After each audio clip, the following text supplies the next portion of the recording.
अगर कहें कि आपके पास 1 हफ्ते का वक्त है और इसमें आपको बच्चेदानी की परत तैयार होनी चाहिए। अगर डॉक्टर आपको ऐसी डेडलाइन देते हैं कि आपके पास 1 वीक है, अगर 1 वीक में तैयार होता है तो ठीक है, हो सकता है कि इस बार आपकी प्रेगनेंसी सक्सेसफुल हो।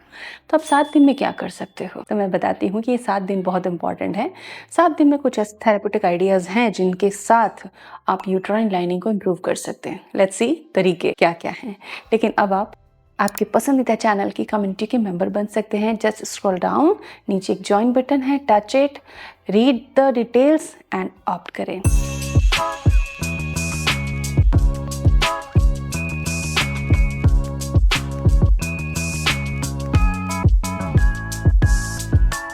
Welcome to Pregnance Fertility care.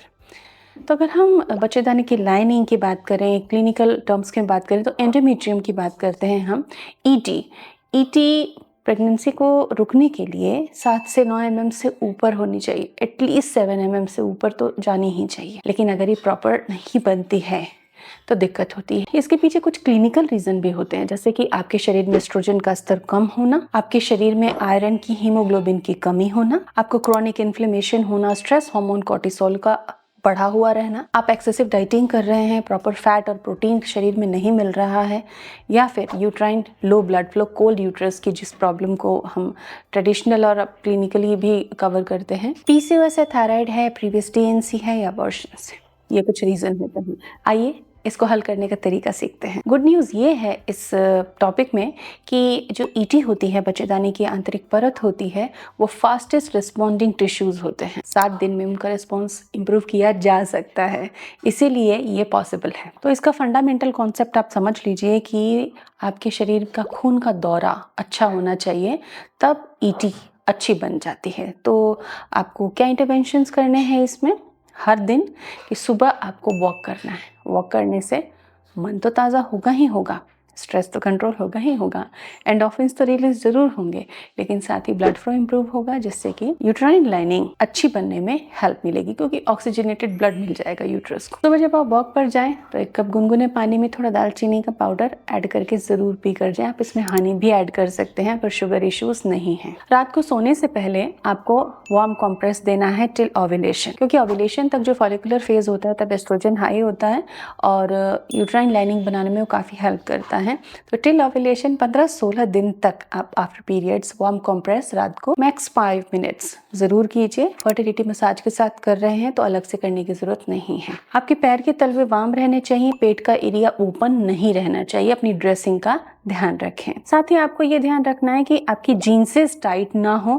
Tight leggings ये आपको नहीं पहनना है, कंफर्टेबल क्लॉथ पहनने हैं। टाइट क्लॉथिंग से आपका ब्लड सर्कुलेशन कॉन्स्ट्रिक्ट होता है। दूसरा इंटरवेंशन क्या करना है, 7 दिन तक पीरियड के खत्म होने से बाद से लगाकर आप ओव्यूलेशन तक अगर ये करती हैं तो लाइनिंग डेफिनेटली अच्छी बनती है। तो एक आपको डाइट फॉलो करनी है, उसमें ये जो चीज़ें मैं बता रही हूँ हर दिन आपको खानी है, एटलीस्ट फॉर 7 डेज आपको खानी है, और ये मॉर्निंग में ही लेनी है। 1 कप आपको 100 ml लगभग बीटरूट का जूस, कुछ और मिक्स कर रहे हैं अनार गाजर तो आपकी चॉइस है। एटलीस्ट 1 कप 100 ml बीटरूट का जूस लेना है, 1 भिगोया हुआ अंजीर और 5 भिगोया हुआ मुनक्का या ब्लैक रेजन। ये मॉर्निंग में वॉक से आकर आपको खा लेना है। ब्रेकफास्ट में आपको थोड़ा हम फैट, प्रोटीन और कार्ब ऐड करेंगे, जिसमें कि आप 2 एग ले सकती हैं या फिर पनीर ले सकती हैं वेज ऑप्शन में, और एक मल्टीग्रेन रोटी, ये ज्वार की रोटी भी आप ले सकते हैं, मल्टीग्रेन ले सकते हैं, या कोई थेपला बना सकते हैं। उस पर आपको 1 चम्मच देसी घी लगाना है और एग की भुर्जी बनाएं, ऑमलेट बनाएं और ये चपाती एग रोल बनाएं, आप इसे कंज्यूम करें। घी तवे पर नहीं लगाना है, आपको रोटी पर अलग से लगाना है। ये रॉ मटेरियल होगा आपके एस्ट्रोजन बनने के लिए, क्योंकि एस्ट्रोजन का रोल बहुत इंपॉर्टेंट है ईटी तैयार होने में। लंच में आपको लेना है, सबसे पहले हरी कोई सब्जी लेनी है, लाइट ग्रीन या लीफी ग्रीन, कोई एक वो ज़रूर होनी चाहिए। दाल होनी चाहिए या बीन्स होनी चाहिए साथ में। थोड़ा 1 चम्मच घी ज़रूर होना चाहिए। दाल में आप घी डालें, थोड़ा सा लेमन ऐड करें सब्जी में या दाल में। और ब्राउन राइस, रेड राइस या फिर कोई मिलेट का राइस, किनोवा राइस आप ले सकते हैं, या फिर कोई भाकरी ले सकते हैं या मिलेट की रोटी जिसे हम कहते हैं, और थोड़ा सा फ्रेश कर्ड आपको लंच में लेना है। शाम को आपको कोई चाय नहीं लेनी है।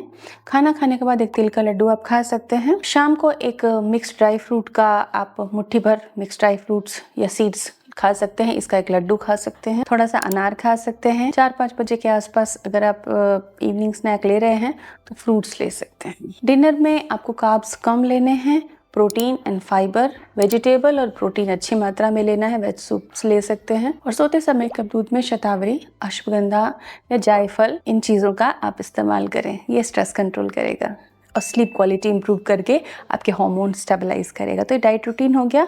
इंटरवेंशन 2 बहुत इंपॉर्टेंट है। अब मैं कुछ न्यूट्रिएंट पर बात करूंगी। तो इंटरवेंशन 3 जो आपको करना है वो ध्यान रखना है कि हीमोग्लोबिन 11 से नीचे नहीं जाना है।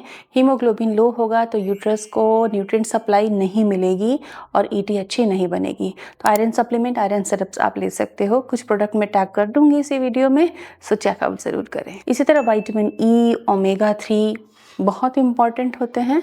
तो अखरोट आप ले सकते हैं, सीड्स और नट्स आप लेते हैं तो इन चीज़ों की पूर्ति आपको मिलेगी। इसके अलावा जिन भी विटामिन्स की आपके शरीर में कमी है, क्योंकि ये वीडियो बहुत सारे लोग देख रहे होंगे और जिनको जिस विटामिन की कमी है उसकी सप्लीमेंट को ज़रूर खाएं। अब मैं कुछ वार्निंग्स दूंगी कि ये काम आपको बिल्कुल भी नहीं करने हैं। इस दौरान आपको फास्टिंग नहीं करनी है।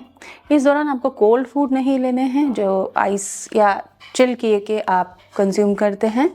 इस दौरान आपको बहुत ज़्यादा कच्ची चीज़ें नहीं यूज़ करनी है। इस दौरान आपको ठंड का एक्सपोजर नहीं लेना है। इस दौरान आपको रात को देर तक नहीं जगना है। 10 साढ़े 10 तक आपको सोना है। इस दौरान कोई भी डिटॉक्स ड्रिंक्स आपको नहीं लेने हैं। एप्पल साइडर विनेगर आदि का इस्तेमाल भी नहीं करना है। इन तरीकों से आपकी ईटी बेहतरीन बनेगी। आप ट्राई करें। Good wishes.